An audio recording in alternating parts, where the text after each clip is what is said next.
That is his regular vernacular, y'all. That's how he regularly ass talks. Let's be completely honest. Whoever turned on his microphone right before he started announcing just showed his true ass. That he showed his ass. Showed his ass. Cincinnati Reds announcer Thom Brennaman apologizes on air and abruptly exits game after using a homophobic slur. Now, here's the thing. He has been with the Cincinnati Reds, announcing for the Cincinnati Reds for a good while now. This guy's a veteran in the game. He has been announcing games baseball games for a very, very long time. And out of nowhere, unbeknownst to him, they are live, and he says something live during one of the broadcasts. We have the clip right here. The capitals of the world.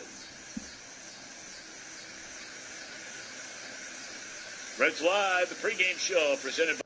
So you heard that. The F capital of the world. Yeah. So whatever he was referring to, as he was talking, the mic got turned back on while they were coming out of a commercial break, I'm assuming, and caught that little tiny word.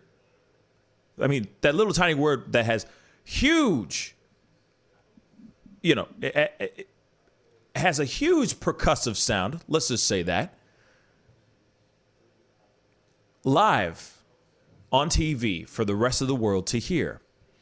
So, of course, he felt terribly, terribly bad about this. And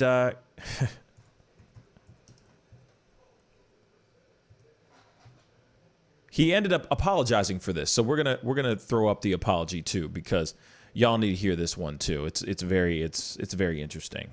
Through this game, as Holland takes over on the mound, I made a comment earlier tonight that I guess went out over the air that I am deeply ashamed of. If I have hurt anyone out there, I can't tell you how much I say from the bottom of my heart. I'm so very, very sorry. I pride myself and think of myself as a man of faith. As there's a drive in a deep left field by Castellanos, it will be a home run. And so that'll make it a 4-0 ball game. I don't know if I'm going to be putting on this headset again. I don't know if it's going to be for the Reds. I don't know if it's going to be for my bosses at Fox. I want to apologize for the people who signed my paycheck, for the Reds, for Fox Sports Ohio, for the people I work with, for anybody that I've offended here tonight. I can't begin to tell you how deeply sorry I am. That is not who I am and never has been. And I'd like to think maybe I could have some people that could back that up. I am very, very sorry, and I beg for your forgiveness. Jim Day will take you the rest of the way home. Well, so there's that, guys. Here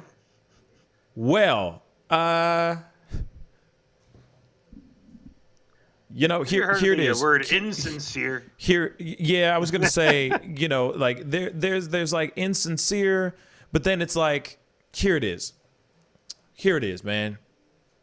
Because I'd love to hear your thoughts on this, guys. So definitely, comment down below. And I definitely want to talk to you, Jack, about this because, you come from a family, that has sports announcing in the blood, So I'm so happy that you're on today so that we can actually have this conversation about this because it really grinds my gears. The fact that he even said that kind of lingo in the workplace in the first place. Okay? That's the biggest problem. First and foremost, I don't give a damn about his apology. I'm just going to keep it straight funky. You always got to keep a professional attitude when you are working. Anytime that you are on a microphone, anytime that you are out there doing your thing and you are responsible for speaking to the public, you are then responsible for keeping a professional attitude throughout anything that you are doing that is for the general public. Behind closed doors, I don't give a damn what you say. As long as I don't have to hear it, we good. But when you are live in a workplace and you are having a conversation with your crew, with your people, all that, you don't know who's in the room that might be homosexual. You don't know who's in the room that might have a different lifestyle than yours.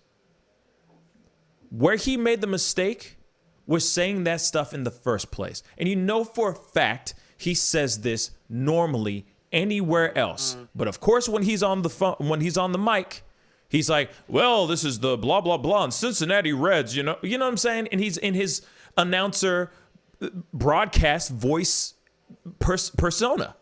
But when he's behind closed doors, yeah, when the lights and the phone, the microphones are off and everything, he's saying the F word this and F word that, and he's saying homophobic slurs and all that. That is his regular vernacular, y'all. That's how he regularly ass talks. Let's be completely honest. Whoever turned on his microphone right before he started announcing just showed his true ass. That he showed his ass. Showed his ass. So, Jack, I want to know. I want to know what you think, man. Like, I want to know what you think for sure. I mean, talk about it.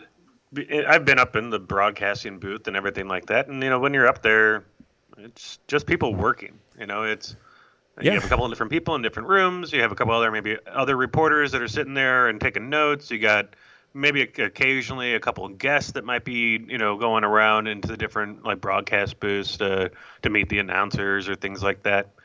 Maybe some family members or some kids that are up there, right? But it's not a a locker room type setting where you got everyone just going off the hook and saying whatever they want to say and acting all rowdy. I don't know what conversation he was having. Yeah. I'm assuming he was talking about Cincinnati. Yeah. And it's one of those things the apology right after, it's not because he's sorry that he said it. He's sorry that he got caught. Exactly. And it's the whole, you can hear it in his voice is that, he knows that he's going to lose his job. Yeah, for a fact, because that's one of the main first things that he said. Yeah. He goes to all the people that signed my check. Come on, man. He just lost the bags. Bruh, yeah. You just Brockmeyred yourself. Real talk. Yeah. You Brockmeyred yourself. Except, you didn't go and have a full nervous breakdown like Brockmeyer did. By the way, if you haven't checked out that show, you all need to go check it out. It's a great show. But, bruh, he showed his ass. He Brockmeyered himself. He just got Brockmeyered. Come on now. You don't do that, man. That's the thing. I'm sorry. I don't have patience for anybody who sits there and says something like that live. Now, I understand if you accidentally, there's a slippage of a word that you didn't mean to say, but it came out that way type of thing. You know what I'm saying? There was a situation where a guy on Fox 2 here in our town said Martin Luther something racial slur Junior Day, and it was, I feel, was a slippage. And he said it live on camera. It was a mistake. I don't think he truly thought or felt that he was going to say something like that live. And I don't think what he said was like he was saying it to be, I don't think he was trying to say anything. You know what I'm saying? I think it was just an honest mistake. People make honest mistakes all day long. But this one, he clearly was referring to a city as an F word. Whether that is Cincinnati, St. Louis, whoever, LA, whatever he's referring to, he meant to say those words. Mm-hmm. The mic just happened to be on, y'all. Most definitely. You know what I'm saying? Now, I never say those things at home when a mic is live. I only say it to my personal friends and family. I really apologize that I wasn't paying attention to the engineer Bruh. to stop my conversation ahead of time. I was talking about cigarettes. I was totally talking about cigarettes, y'all. The British version. Yeah. It's talking about the cigarettes. You know what I mean? Those those wonderful things. Those cancer sticks. Gotta love them. You know what I'm saying? I like to call them coffin nails. You know what I'm saying? I like how he's calling out to the whole thing about where he's saying that he immediately goes, "I'm a man of faith." Boom. And it's instantly. like, okay, that doesn't back up your. Doesn't mean because there's a whole bunch of people that are men of faith that are completely against the LGBTQ community in every way, shape, and form. And I think he was almost calling out to that base of saying, "I need support. Someone come in and tell them not to cancel me." And then they also believe that you can literally go to a conversion camp, right? And turn yourself straight, pray yourself straight. I mean, come on. I'm not sitting here saying that all God-fearing people think that, but there's a good amount of people out there that still believe in those things, So just because you're saying I'm a man of faith, that doesn't mean anything. God forbid if he said the N-word. God forbid he said. If he says the F word, I guarantee you he says the N-word. I'm sorry. If it's that easy for that word to slip out like that, you say other racial slurs. I'm sorry. You most definitely do, Now, here's the thing. There's other people out here that sit there and go, suspend him for a little while, make him go to some sort of sensitivity course or class or something like that, and then, just bring him back on. I don't know I don't know. Especially in this climate that we live in, do you think he deserves a second chance? I'm talking about where Hell to the no. You've been taking my things now. But here it is.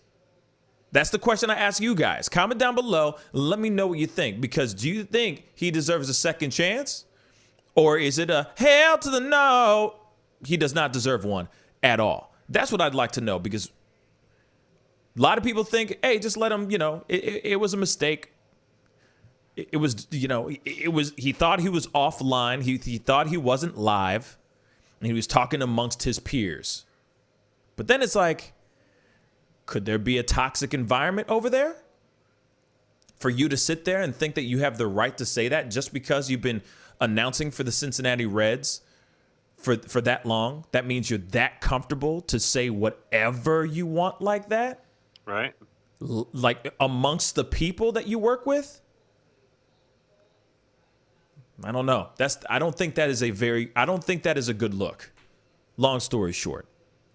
And it says something about the work environment that he is in. Either people are sitting there and just tolerating his ass because he is Thom Brennaman, or they're also instigating it as well. Think about it. Pascal, you are now rocking with that dude Pascal. We be going wild.